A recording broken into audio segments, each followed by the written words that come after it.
તમારા સમાજની સંગઠન શક્તિનું રહસ્ય શું છે? આખા ગુજરાતને સમજવું છે એ તો.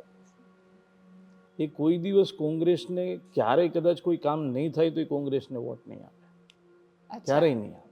ગીર સોમનાથમાં રાજ્ય સરકારે કોલેજની પણ સરકારી કોલેજની મંજૂરી આપી દીધી. જે આ વિસ્તારમાં 5 વર્ષમાં 10 વર્ષમાં અમે જે વચનો આપ્યા હતા એ તમામ વચનો પૂરા કર્યા છે. એક વખત મને રાજસ્થાનમાં એક લગ્નમાં જવાનું થયું, ત્યાં હું ફોર્ટ ઉપર ગયો હતો. ત્યારબાદ હું ઉપરકોટના ફોર્ટમાં ગયો તો મને એમ થયું કે રાજસ્થાન કોઈએ જવાની જરૂર જ નથી. ઉપરકોટનો જે કિલ્લો છે એટલો સરસ છે. તમારું એક ભાષણ જબરદસ્ત વાયરલ થઈ રહ્યું છે, MMM ફેક્ટર વાળું, MMM. તો આ જે MMM ફેક્ટર છે એને કઈ રીતે તમે સોલ્વ કરશો? પેલા રોડ હતા જ નહીં તો અત્યારે રોડ મળ્યા, લાઇટ આવતી જ નહીં તો અત્યારે 24 કલાક લાઇટ મળી. અમે જ્યારે પહેલી વખત 2014માં લડ્યો ત્યારે અમે એવું કીધું હતું કે અમે નરસિંહ મહેતા સરોવરનું ડેવલપ કરાવીશું. તો ડિલે થવાનું કારણ શું હતું? કેમ કે છેક સુધી એવું હતું કે આવશે ટિકિટ કે નહીં આવે, બહુ કન્ફ્યુઝન હતું. તમને હતું એ કન્ફ્યુઝન? નવી શરૂઆત, એક જીવનમાં રાજયોગ લખેલો હશે એમને કારણે મારે જવાનું થયું. પરિવાર પહેલેથી રાજકીય રીતે સક્રિય હતો, એમને કારણે મને પણ ચાન્સ મળ્યો. અહીંયા ફોરેસ્ટ છે, ગિરનાર માઉન્ટેન છે, સાગરકાંઠો છે, સોમનાથ છે, સાસણ છે. એક જ વિસ્તારમાં આ બધું ક્યાંય જોવા નહીં મળે. નવાબે હવા મહેલ તરીકે અહીંયા બનાવ્યું હતું. એકમાત્ર બીચ હતું જ્યાં દરિયામાં સ્વિમિંગ પુલ હતો. જ્ઞાતિગત સમીકરણોમાં કંઈ ચૂક થવાને કારણે જે MMM ફેક્ટર છે એ એક તરફી રહ્યું હતું, બાકી અમને પરિણામમાં મુશ્કેલી થઈ. રાજકીય રીતે મારી ઇનિંગની શરૂઆત કરતો તો એવા સમયે સાંસદ તરીકેની જવાબદારી મારા માટે ખૂબ મોટી હતી. સાંસદ પાસે લોકોની અપેક્ષાઓ એક સામાન્ય જનપ્રતિનિધિની પાસે હોય એટલી જ અપેક્ષા ગુજરાતના સાંસદ. પહેલાં તો મેં નક્કી કર્યું હતું કે કંઈ પણ થાય 5 વર્ષમાં આપણે ગિરનાર રોપવેનું કામ કોઈ પણ રીતે પૂર્ણ કરવું છે. જે અમે પહેલાં 5 વર્ષમાં રજૂઆત કરી એની સફળતા અમને 2019થી 24માં ખૂબ મળી. એક બંદરનો વિકાસ થયો છે જેમની આશરે ખર્ચ છે 200થી 400 કરોડ રૂપિયા સુધી. સરકારે નારિયેળીના રોપથી લઈ અને એમને જે નુકસાન થયું એ ભરપાઈ કરી. એજ્યુકેશન માટે શું થઈ રહ્યું છે? કેમ કે મને એવું લાગે છે એ સૌથી મોટો પડકાર તો ત્યાં જ હોય છે. સમજો કે 2 કલાક લાઇટ નથી એટલે સીધો સાંસદને ફોન કરશે, ભાઈ મારી ત્યાં લાઇટ નથી. 10 વર્ષ કામ કર્યું એટલે એમની સામે એન્ટી ઇન્કમ્બન્સી ક્યાંય ને ક્યાંય ઊભી થતી હોય છે. પણ 35 વર્ષ પહેલાં મારો ભાઈ નરેન્દ્ર મોદી આ દેશનો પ્રધાનમંત્રી હોત તો મારો ઘરવાળો પણ જીવતો જ ને મારા પરિવારનું સોનું પણ ને મારો ચૂડીને ચાંદલો બધું અમર હોત.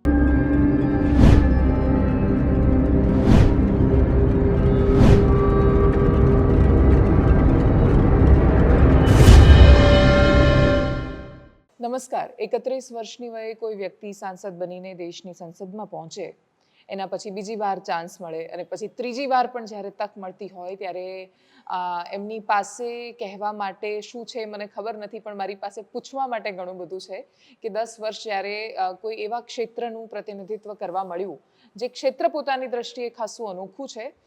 સોરઠનું પ્રતિનિધિત્વ કરતા જૂનાગઢના ગિરનારથી લઈને એટલી બધી વાયકાઓ છે એક લોકસભા ક્ષેત્રની આજુબાજુ, એટલું બધું છે કરવા માટે અને થવા માટે. એવા લોકસભા ક્ષેત્રના પ્રતિનિધિ અને હવે ફરી એકવાર ચૂંટણી લડવા જઈ રહેલા રાજેશ ચુડાસમા આપણી સાથે છે. રાજેશભાઈ, ખૂબ સ્વાગત છે આપનું.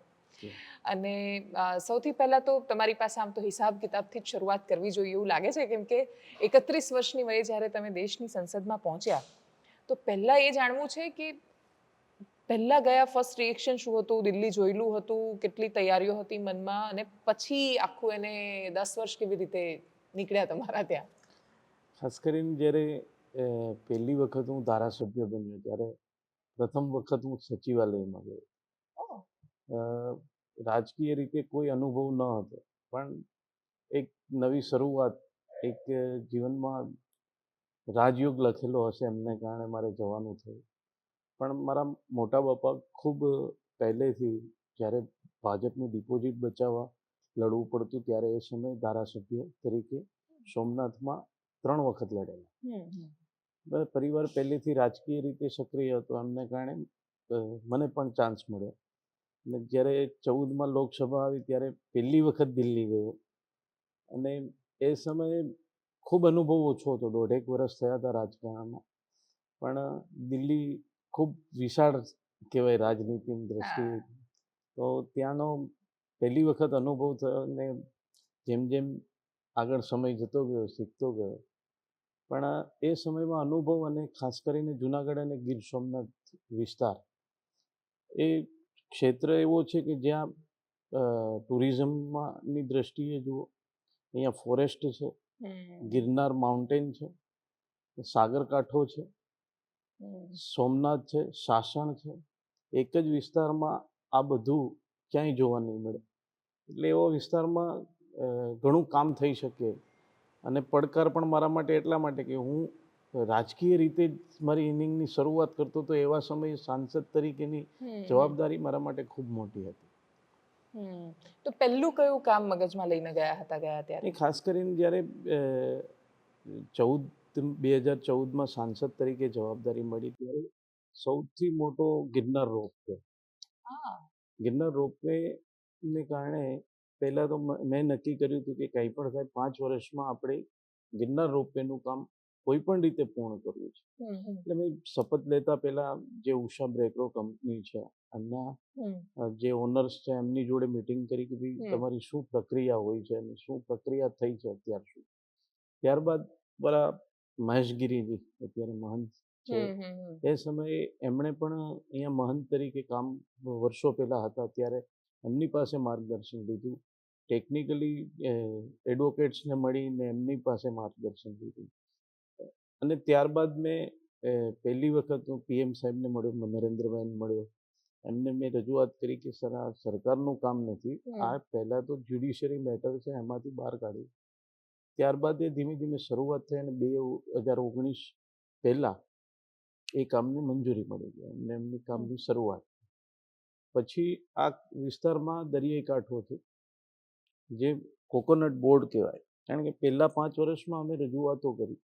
પહેલાં 5 વર્ષમાં અમને મહદઅંશે કોઈ એટલી સફળતા નથી મળી, માત્ર ગિરનાર રોપવે અને જે આપણા નેશનલ હાઈવે છે પણ બીજા 5 વર્ષમાં તમામ બાબતો જે અમે પહેલાં 5 વર્ષમાં રજૂઆત કરી એની સફળતા અમને 2019થી 24માં ખૂબ મળી. ઓકે. એટલે જેમ કે હાઈવેઝનું કામ આ વિસ્તારમાં ખાસું બધું થયું, રોપવેનું થયું, પણ અહીંયા જેમ કે કોળી સમાજની વસ્તી ખાસી વધારે છે, એવા પણ લોકો ખાસા વધારે છે કે જેમનું સીધું કનેક્શન દરિયા સાથે છે, જોડાણ.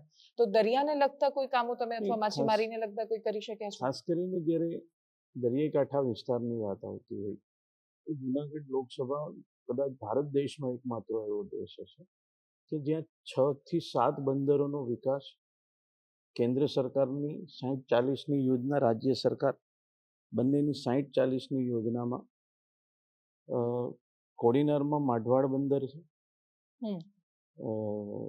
સૂત્રાપાડામાં સૂત્રાપાડા બંદર છે, વેરાવળમાં વેરાવળનું બંદર છે, ઉનામાં નવા બંદર છે, માંગરોળમાં માંગરોળ બંદર છે.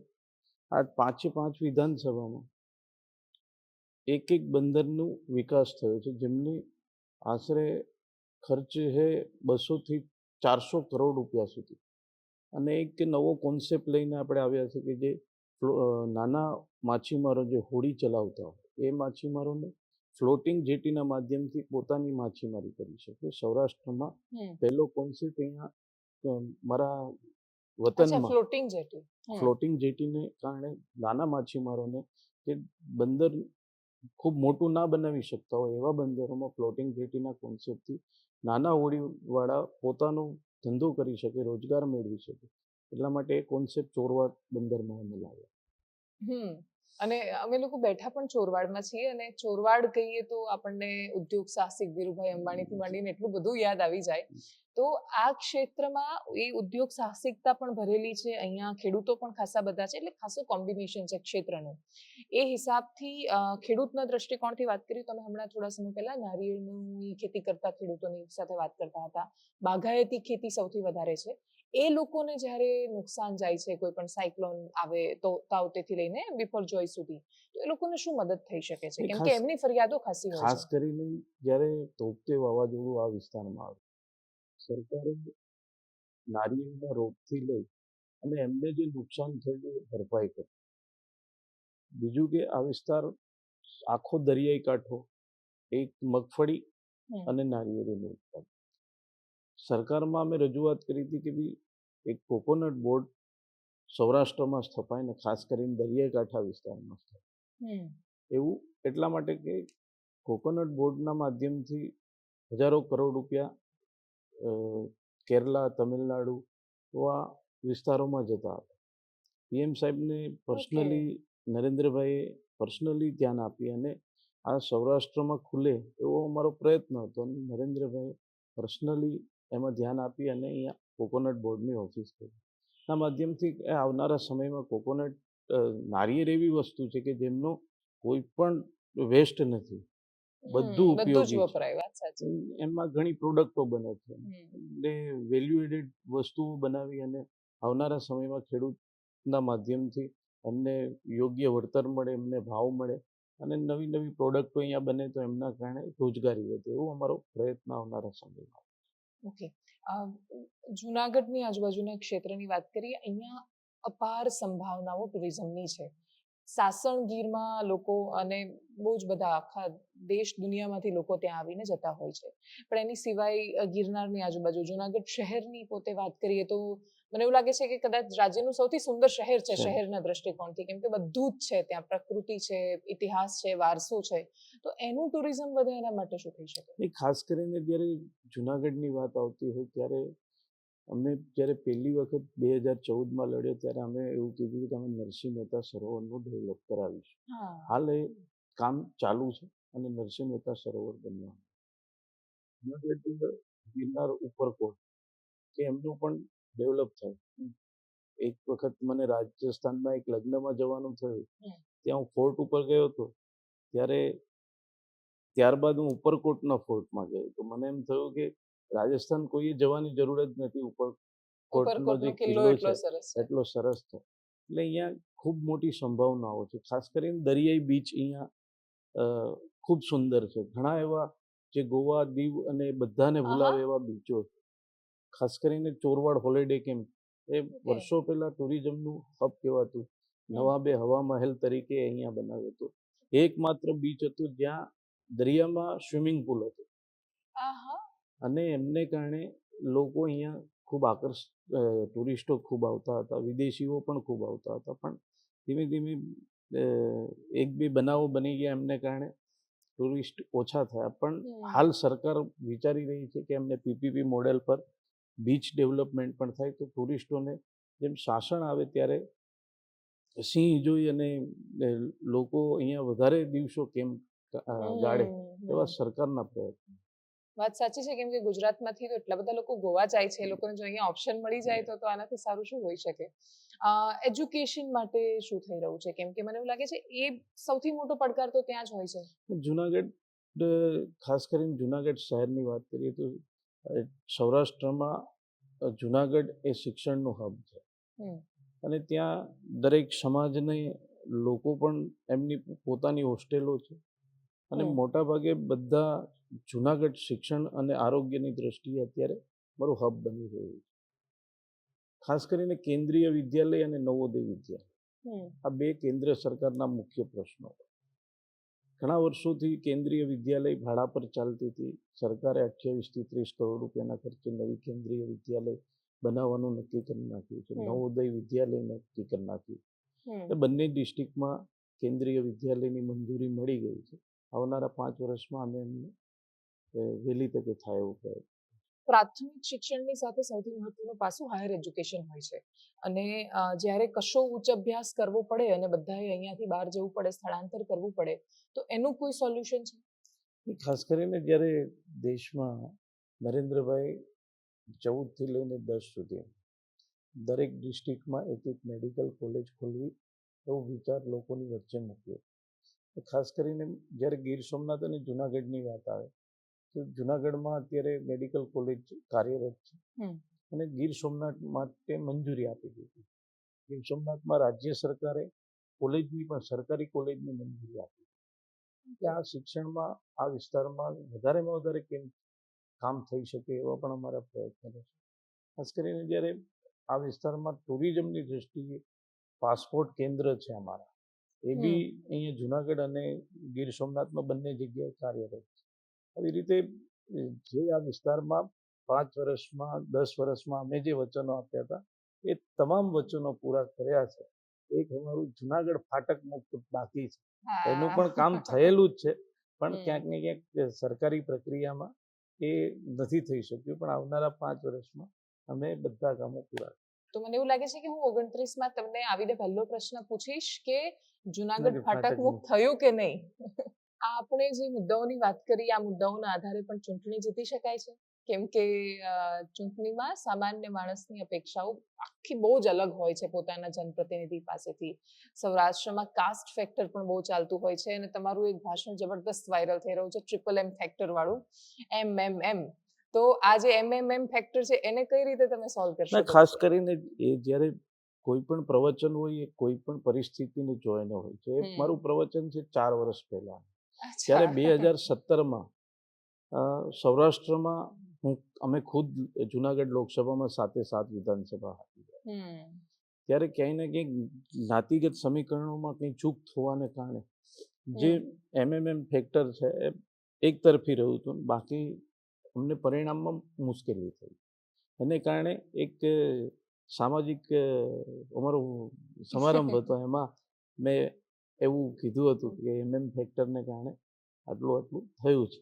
પણ એ 4 વર્ષ પહેલા 4-5 વર્ષ થયા હતા, અમને 4 વર્ષ થયા હતા. આ વખતે પણ M વર્સિસ M થઈ રહ્યું છે અહીંયા તો જુનાગઢમાં. તો એ ખાસ કરીને જ્યારે લોકસભાની ચૂંટણી, દરેક ચૂંટણીમાં એક અલગ વાતાવરણ હોય છે અને લોકોનો મિજાજ બી અલગ હોય છે. પણ ગુજરાતની જ્યારે વાત કરીએ ત્યારે સાંસદ પાસે લોકોની અપેક્ષાઓ એક સામાન્ય જનપ્રતિનિધિની પાસે હોય એટલી જ અપેક્ષા ગુજરાતના સાંસદ. તમે બીજા કોઈ સ્ટેટમાં જશો, અમને અનુભવ છે ત્યાં દિલ્હીમાં રહેતા હોય તો એ MP ત્યાંનું કલ્ચર અલગ છે, ત્યાંના લોકોની અપેક્ષાઓ અલગ છે. એમને કદાચ સાંસદ પાસે જવું હશે તો બી એ વિચાર બી નહીં કરી શકે. એવા અલગ સ્ટેટમાં આ પ્રકારનું પહેલેથી ત્યાંનો માહોલ બન્યો છે. પણ ગુજરાત ત્યારથી નરેન્દ્રભાઈ ગુજરાતમાં આવ્યા છે અને એમણે જે જનપ્રતિનિધિને સામાન્ય કરી આપ્યા કે લોકોની વચ્ચે જ રહેવાનું, અને એને કારણે લોકોની અપેક્ષાઓ, કારણ કે અહીંયા એક સમય આપણે જોઈએ તો લોકોને સુખ સુવિધાઓમાં સમજો પેલા રોડ હતા જ નહીં, તો અત્યારે રોડ મળ્યા. લાઇટ આવતી જ નહીં, તો અત્યારે 24 કલાક લાઇટ મળી. ત્યારે કોઈને પણ 24 કલાકમાં સમજો કે 2 કલાક લાઇટ નથી એટલે સીધો સાંસદને ફોન કરશે, ભાઈ મારી ત્યાં લાઇટ નથી. આ એટલા માટે એમાં એમનો દોષ નથી, કારણ કે એમને સુવિધાઓ મળી છે. એમને કારણે સુવિધાઓને કારણે એ સુવિધામાં અભાવ ન થાય એની જવાબદારી જનપ્રતિનિધિઓ. આવું અહીંયા લોકોની ખૂબ અપેક્ષા હોય છે, પણ લોકોની વચ્ચે રહીને કામ કરતા હોય અને શીખતા હોય. અચ્છા, સામાન્ય રીતે આદર્શ પરિસ્થિતિમાં જ્યારે વાત કરીએ ત્યારે સાંસદને એવું પૂછાવું જોઈએ 5 વર્ષના અંતે કે તમે આટલા કામ છે એનો હિસાબ આપો, તમે આટલા વચન આપ્યા હતા એ પૂરા કર્યા કે નહીં, એની તુલના થવી જોઈએ. એના બેલેન્સ પર આપણે એવી અપેક્ષા રાખીએ કે લોકશાહીમાં એ રીતે કામ થાય. આપણે ત્યાં લોકશાહી એક અલગ લેવલ પર કામ કરે છે. આપણે ત્યાં જાતિ જ્ઞાતિની વાતો, વિવાદો, એ બધું પણ ખાસું સેન્ટરમાં આવી જતું હોય છે.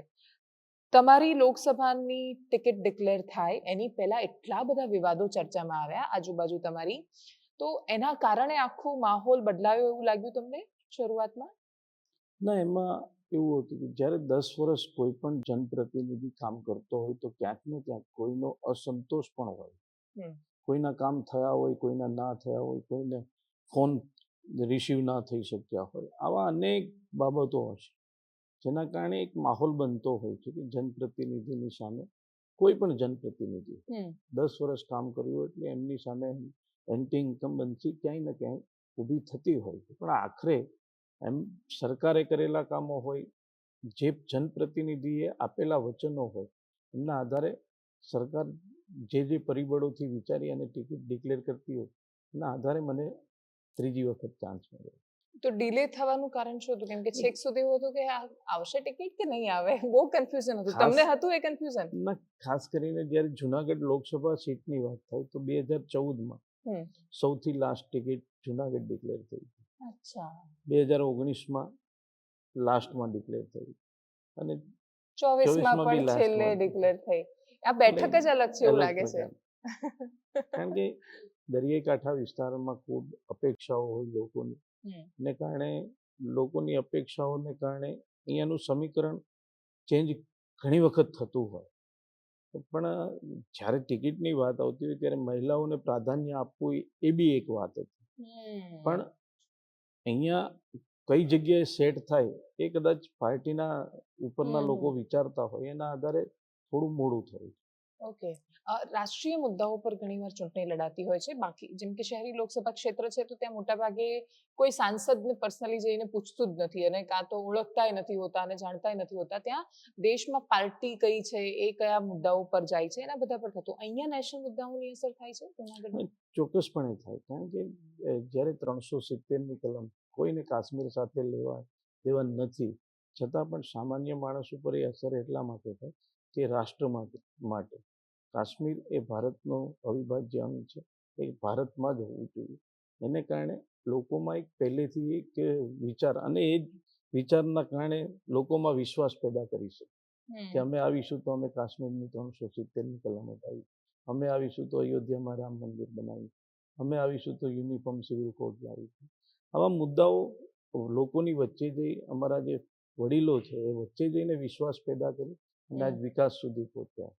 નું કારણ જ એ છે કે લોકોમાં એમની ખૂબ અસર છે. આપણે અયોધ્યાનું રામ મંદિર લઈએ, 500 વર્ષ થયા, ઘણા લોકો બલિદાનો આપ્યા, ઘણા લોકોએ બાધા રાખી હશે, કોઈ અહીંયાથી કદાચ કોઈ પહોંચી પણ નહીં શકે અયોધ્યામાં રામ મંદિરમાં, પણ જ્યારે ગામડા પોતાના રામ મંદિરમાં જ્યારે દર્શન કરતા હોય ત્યારે અયોધ્યાના રામલલ્લાના દર્શન કરતા હશે.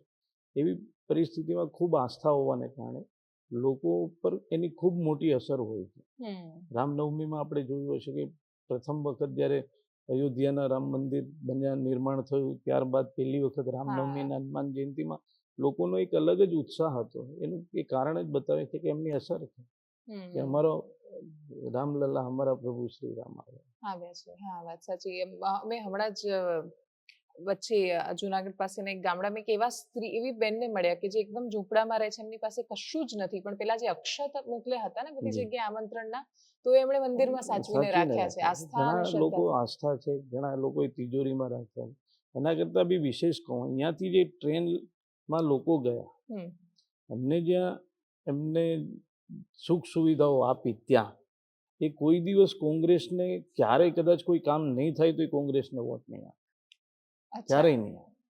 કારણ કે 65-70 વર્ષ સુધીના જે વૃદ્ધો હતા એમને ત્યાં લઈ ગયા અને એમને જે સાચવ્યા, એમના ઘરે કદાચ નહીં સાચવ્યા, એવા ત્યાં દર્શન કરવા માટે થઈને સાચવ્યા. એ શા માટે કોંગ્રેસને વોટ? ઓકે. કેશોદનું એરપોર્ટ ચાલે છે કે શું સ્થિતિમાં છે? કેશોદ એરપોર્ટમાં આવનારા સમયમાં અને વધારે એમનો વિસ્તાર વધારવા માટે સરકાર અત્યારે જમીન સંપાદનની પ્રક્રિયાઓ શરૂ થઈ ગઈ. કારણ કે ખાસ કરીને કોઈ પણ વિસ્તારનો જો વિકાસ કરવો હોય તો કનેક્ટિવિટી એ મહત્વની. ખાસ કરીને સૌરાષ્ટ્રમાં ટ્રેન માટે ખૂબ જ, કારણ કે સુરેન્દ્રનગરની ડબલ ટ્રેક લાઇન જ્યાં સુધી ના બને ત્યાં સુધી અહીંયા લોડ આપી શકાય એવી સ્થિતિ હતી. હમણાં જ નરેન્દ્રભાઈએ એનું લોકાર્પણ કરી નાખ્યું. અમારા બંને રેલવે સ્ટેશન મુખ્ય હોય, એ જુનાગઢ હોય, સોમનાથ હોય, બંને રેલવે સ્ટેશનોનું રીડેવલપમેન્ટ સરકારે નક્કી ખાતમુહૂર્ત થઈ જાય છે.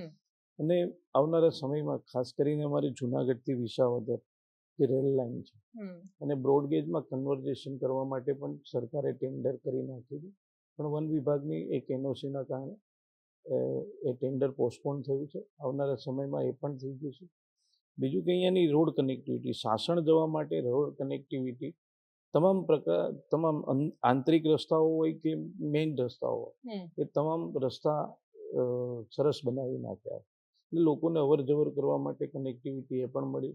ખાસ કરીને એર કનેક્ટિવિટી માટે એટલા માટે જરૂરી હોય છે કે ઘણા લોકો બહારના બહારના ટુરિસ્ટ ટુરિસ્ટ અને આવતા હોય તો સરળતાથી હોય આવી શકે. એમને ટ્રાવેલિંગ કરવું ગમતું ન હોય કારમાં, અને હા. એને કારણે એને નજીકના વિસ્તારમાં કનેક્ટિવિટી મળે એવો એમનો વિચારો હોય, તો એમને કારણે કેશોદ એમ ખૂબ મહત્વ છે આ વિસ્તારમાં. અને મને વિશ્વાસ છે કે આવનારા 5-7 વર્ષમાં કેશોદ એરપોર્ટ ખૂબ મોટો વિસ્તાર છે. સૌરાષ્ટ્ર ઇવન ગુજરાત મોટાભાગે દેશના ઘણા બધા હિસ્સાઓમાં નેતા સમાજ બનાવે છે. તો એ સમાજની સંગઠન શક્તિ પર પણ બહુ મોટો પ્રશ્ન થતો હોય છે કે જે સમાજ સંગઠિત એ મોટા નેતાને જન્મ આપી શકે. તમારા સમાજની સંગઠન શક્તિનું રહસ્ય શું છે? આખા ગુજરાતને સમજવું છે એ તો. ત્યારે સામાજિક રીતે સંગઠન શક્તિ એ ખૂબ મહત્વની હોય છે સમાજ જીવન માટે, અને રાજકીય રીતે પણ ખૂબ મહત્વની. પણ ખાસ કરીને હું કોળી સમાજની વાત કરતો હોઉં તો અત્યાર સુધી એમણે કોંગ્રેસના જે સમયે કોંગ્રેસ કલ્ચરથી બહાર નીકળી, જ્યારથી નરેન્દ્રભાઈ આવ્યા ત્યારથી ધીમે ધીમે એમને પ્રતિનિધિત્વ આપતા ગયા, અને સમાજ ભારતીય જનતા પાર્ટી તરફ વળતો ગયો. જ્યારે કોઈ પણ સમાજનું નેતૃત્વ એ જ્યારે બીજા સમાજની નેતૃત્વમાં એમણે કામ કર્યું હોય પછી એમના જ્યારે ચાન્સ મળતો હોય, કોઈ પણ સમાજ, એક સમાજ નહીં, કોઈ પણ સમાજ, ત્યારે એમનું બળ અને શક્તિ વધતી હોય. અને એવું જ એટલા માટે થયું છે કે ધીમે ધીમે જનપ્રતિનિધિઓ વધતા ગયા અને એમનો વિશ્વાસ પેદા થતો ગયો, અને એમને કારણે એમની શક્તિમાં વધારો થયો. આ મુખ્ય કારણ હું પોતે માનું છું. ઓકે. છેલ્લો પ્રશ્ન વિઝનને લઈને છે. જેમ કે તમે કહું કે 14 થી 19ની વચ્ચેનો સમયગાળો હતો ત્યારે રોપવે અને બીજા હાઈવેઝના કામ થઈ શક્યા. પણ એ વખતે જે કામ મૂક્યા હતા એ 19 વાળા કાર્યકાળમાં પૂરા થયા. હવે શું કરવાના છે? ખાસ કરીને મેં કીધું એમ કે આ વિસ્તાર 14 થી 19નો સમયમાં ક્યાંક ને ક્યાંક 2 વર્ષ કોરોનાને કારણે બેન આપણે કાઢ્યા હતા એ પરિસ્થિતિમાં. એ સમયે એવું લાગતું હતું કે અહીંયાના ઉદ્યોગો હોય, કોઈ પણ હોય, એમાં ખૂબ મોટી અસર થશે. પણ નરેન્દ્રભાઈની જે દીર્ઘદ્રષ્ટિને કારણે આ બધું આપણો દેશ બચી શક્યો, અને એક નવી શરૂઆત અહીંયાથી નરેન્દ્રભાઈ આફતના અવસરમાં બદલી અને શરૂઆત કરી. પણ ખાસ કરીને જ્યારે આવનારા 5 વર્ષ માટેની આ વિસ્તારમાં ટુરિઝમ અને ખાસ કરીને મત્સ્ય ઉદ્યોગ એ એક એવું ક્ષેત્ર છે કે જેમાં રોજગારી, જ્યાં માણસની જરૂર પડે ત્યાં મશીન કોઈ દિવસ ના કામ કરે, એ મત્સ્ય ઉદ્યોગ છે. એટલે રોજગારીની દ્રષ્ટિએ અહીંયાનો દરિયાઈ કાંઠો વિસ્તાર અને ખાસ કરીને કોકોનટ બોર્ડને કારણે અહીંયાના ખેડૂતો એમાં જાગૃત થાય, અને એને કારણે અહીંયા નવા નાના ઉદ્યોગો આવે તો એને કારણે પણ રોજગારી વધશે. આ બંને એટલા માટે વાત કરું કે આ બંને સામાન્ય માણસને અસર કરતા મુદ્દાઓ છે. અને ખાસ કરીને આ વિસ્તારમાં 3 ફેક્ટરીઓ છે ગીર સોમનાથમાં. બાકી નાના ઉદ્યોગો જુનાગઢમાં પણ ઘણા છે, જીઆઈડીસી પણ. અહીંયા અંબુજા, સિદ્ધિ સિમેન્ટ, રિયોન, આ 3 ફેક્ટરીઓ છે, અને જીએસસીએલ 4 ફેક્ટરી. પ્રયત્ન રહેશે કે આવનારા સમયમાં કોઈ મોટો ઉદ્યોગ પણ આ બાજુ આવે, કારણ કે આ વિસ્તારમાં પોટેન્શિયલ છે સિમેન્ટને પ્રોડક્ટને લઈને. લાઇમસ્ટોન આ વિસ્તારમાં ખનિજ ખૂબ મોટા પ્રમાણમાં, એ ખનિજને કારણે હજુ પણ એકાદી ફેક્ટરી આ વિસ્તારમાં ઉદ્યોગ આવે અને એમને કારણે લોકોને રોજગારી મળે, એવો પણ અમારો પ્રયત્ન છે. દેશની સરકારની જે યોજનાઓ છે એના આધારે પણ સાંસદનું ઘણું બધું મૂલ્યાંકન થતું હોય છે કે ભાઈ તમારી સરકારે અમારા માટે શું કર્યું. તો તમે એનો જ્યારે હિસાબ આપવા જાઓ છો ત્યારે શું સમજાવો છો લોકોને? ખાસ કરીને જ્યારે યોજનાઓની વાત આવતી હોય તો નરેન્દ્રભાઈ જ્યારે મુખ્યમંત્રી હતા ત્યારે પણ યોજનાઓ બનાવી છે, અને યોજનાઓ નીચે સુધી પહોંચાડવા માટે જનમાનસને લોકો સુધી સાવ નીચે પહોંચી શકે એવા અભિયાનો એમણે કર્યા.